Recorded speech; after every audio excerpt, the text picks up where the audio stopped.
I'm Demetrius Andre. This is Vitalize, mental and physical performance. When I take this, I feel focused, I feel ready, and my body is willing to do whatever it takes to become number one.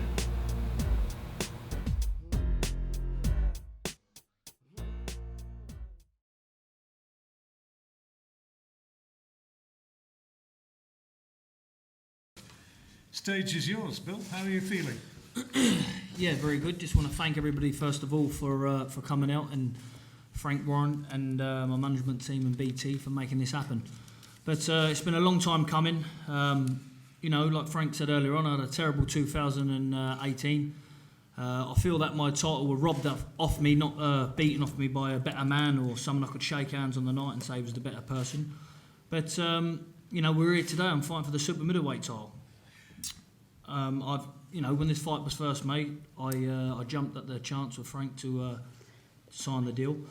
I was a bit gutted when I heard it wasn't for it, but Frank and the team were saying, listen, stick with it. It will be. It's just been a miscommunication here somewhere. So I'm happy it turned out that way. I'm happy. So it's for the full world title, and I'm hoping to become two-weight world champion. Well, I will become two-weight world champion. I think it's worth underlining that the fight which was to have taken place, you defending your world title, that didn't happen because the local commission said, no way, we're not going to license it. But it wasn't a case of you being banned. You were vacated, and then the British board, having looked at the circumstances of it, decided that there was not a case to answer insofar as being banned was concerned. Yeah, I mean, look, sadly, when you go to these other promotions and stuff, you don't get fairly treated, shall I say, but to say the least, obviously I've got a law case on it now, and that'll be all sorted. But I should never ever have been stripped. I could have boxed anywhere else in America except from that state. So it was one of them. But it's behind me now, and I've got a new challenge in the super middleweight rankings now, and I'm looking for the big names, not looking past the Isufi. Obviously, I know I've got to deal with him accordingly, but I believe that I'm better than that, and I'm looking for the big names, super middleweight.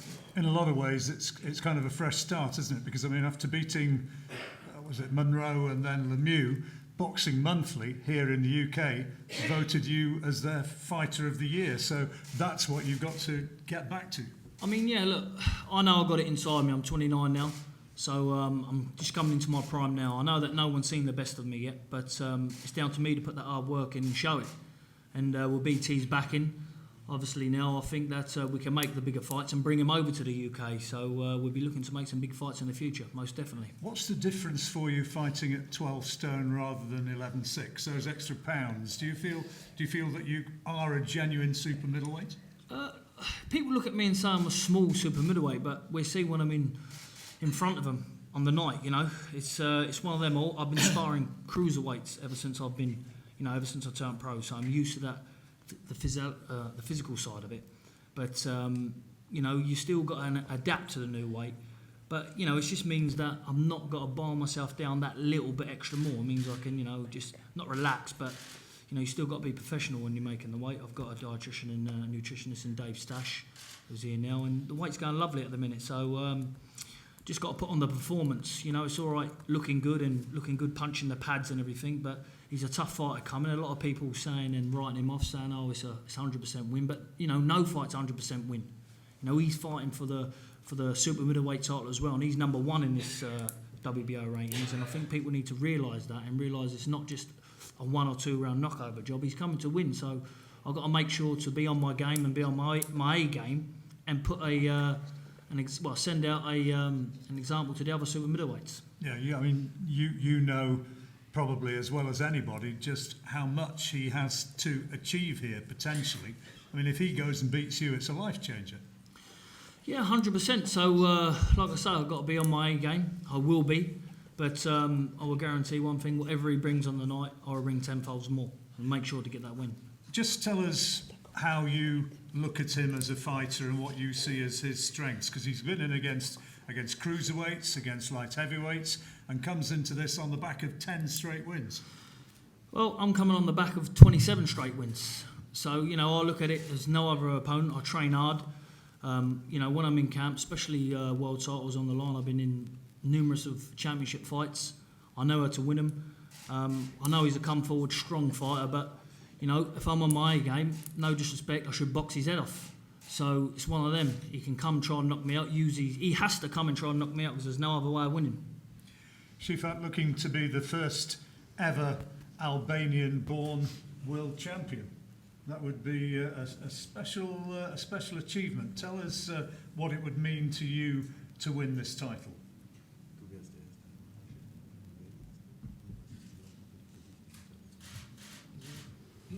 Erstmal, ich kämpfe für mich selber, dass ich den Gürtel gewinnen kann, weil ich habe so viel gearbeitet für diese Chance zu bekommen, für Weltmeister zu boxen und natürlich das gebe ich alles erstmal für mich, den Gürtel zu gewinnen und dann für meine ganzen Fans, Deutsche oder Albaner, sind alles meine Fans und natürlich ich freue mich auch, wenn ich erster albanischer Champion bin.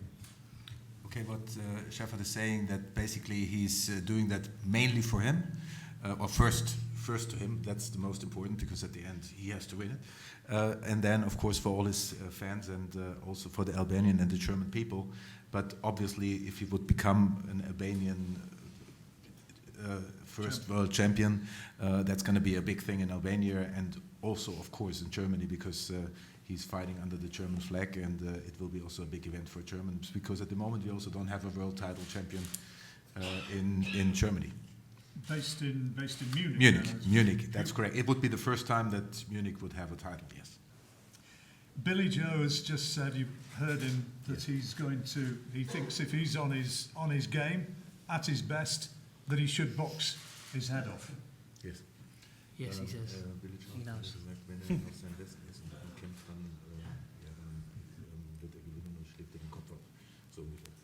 Was sagst du dazu? Also er kann so gut drauf wie er kann, aber ich bin auch gut drauf. Ich habe hier gekommen zum Gewinnen und gebe ich alles. Wenn er gewinnt, ich gebe Hand und gratuliere, aber lass uns schauen in Samstag, wer gewinnt und wer nimmt den Gürtel mit. Okay, so what he's saying is that Billy Joe Saunders is certainly trying everything to win. But obviously Shefat is doing exactly the same thing and he is looking forward to the fight and when in the case that Billy Joe Saunders would win, obviously he would of course congratulate him and give him the hand and congratulate him, but there is also a big chance that it might be the other way around. So he thinks he's got the boxing skills to get to it. You know, I mean he is a very, very good mover. Yeah. And he can punch a bit. Das kann man schon erstmal sehen in Samstag. Er kann so viel bewegen und wie er kann, so schnell wie möglich. Aber in Boxen, wir wissen auch schon alle, dass ein Schlag entscheidet und alles. Auch wenn er 11 Runden vor mir ist, 12. Runde kann passieren, dass er K.O. geht und verliert den Kampf. Das lässt man sehen in Samstag, wie schnell er ist. Okay. He's certainly a very fast and quick and hard puncher. Shefat is also quite a good puncher in his own way, and it will be certainly a way to see if our strategy will come out. At the end, the fight is 12 rounds, and it can be one punch which makes the whole difference. So that's. And lastly, just tell us about the promise you made to your father before he died as when you were a young man. Yes. What was the promise that you made? How did that happen?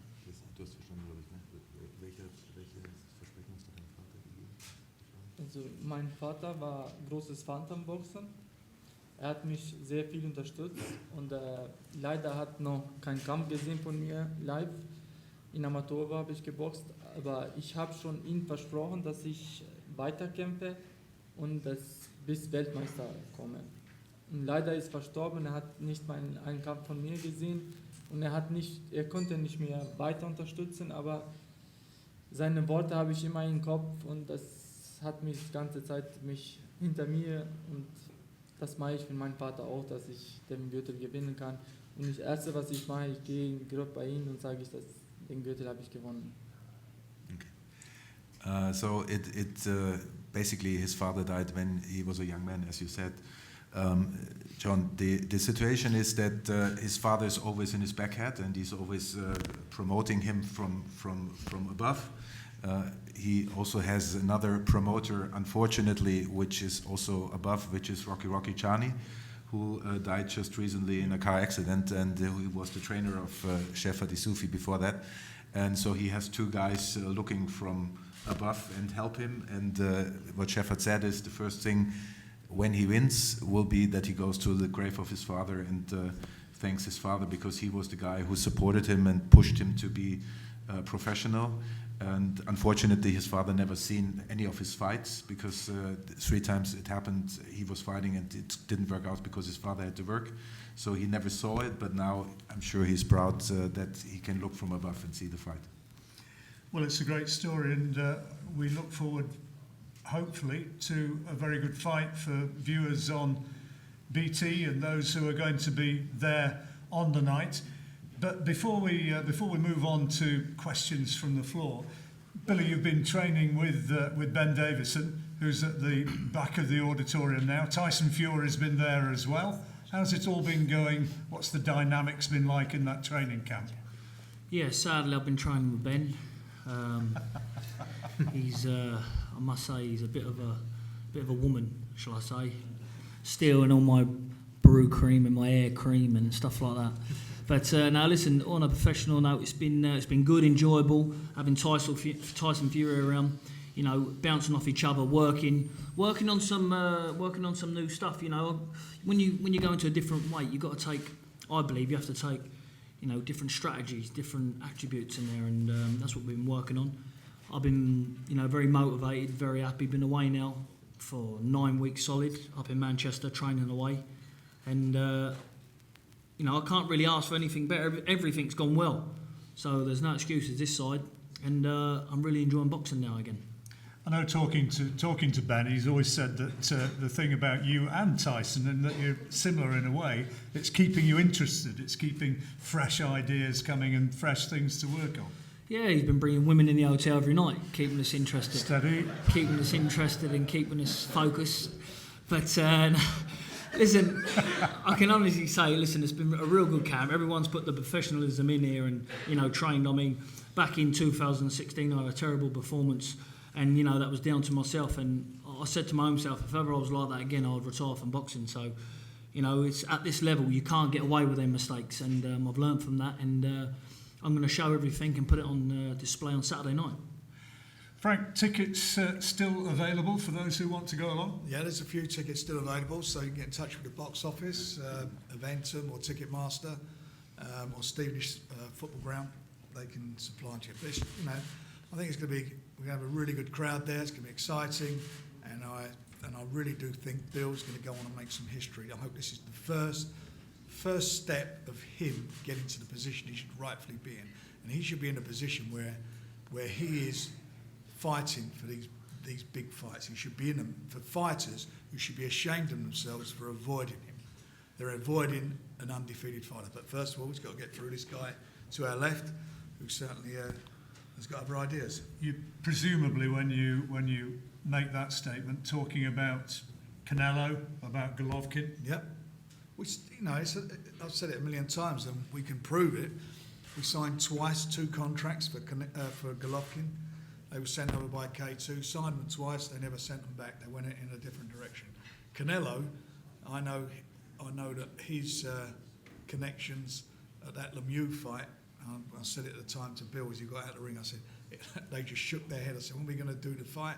They did not want to know. And also, domestically, you look at Eubank. Well, before we get to him, Chris Eubanks Jr., he's got a loss on his record. He's lost to Billy Joe Saunders. He's never tried to put that right. That says a lot about him. And as you say, with Callum, I had conversations with Joe Gallagher a couple of weeks ago, and he said he'd be interested in that fight in a couple of fights' time. But we all know in a couple of fights' time he'll be fighting a light heavyweight. They don't want to fight Bill. They do not want to fight him. This guy, remember, he was the mandatory challenger before Bill decided to move up. He was the mandatory challenger to Ramirez. He's not fazed by it. He's here doing it, which says a lot more about him than it does about these other fighters. A few pictures.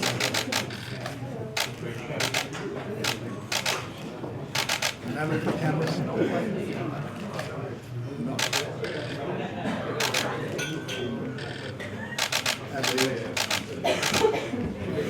Nice one, cheers guys. Straight this way, please, guys. To the front, lads. Can you put the other hand up, Bill? The other one up. That's it. Straight here, please, in the middle. Billy, straight here, please. Bill, straight in the middle.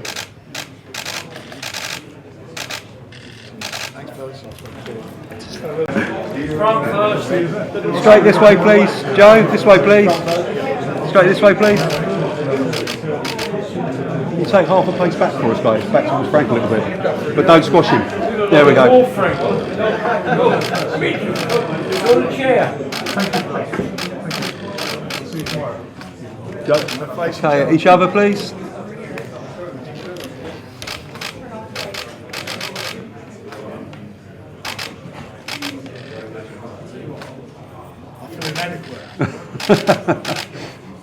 Thank you very much, guys.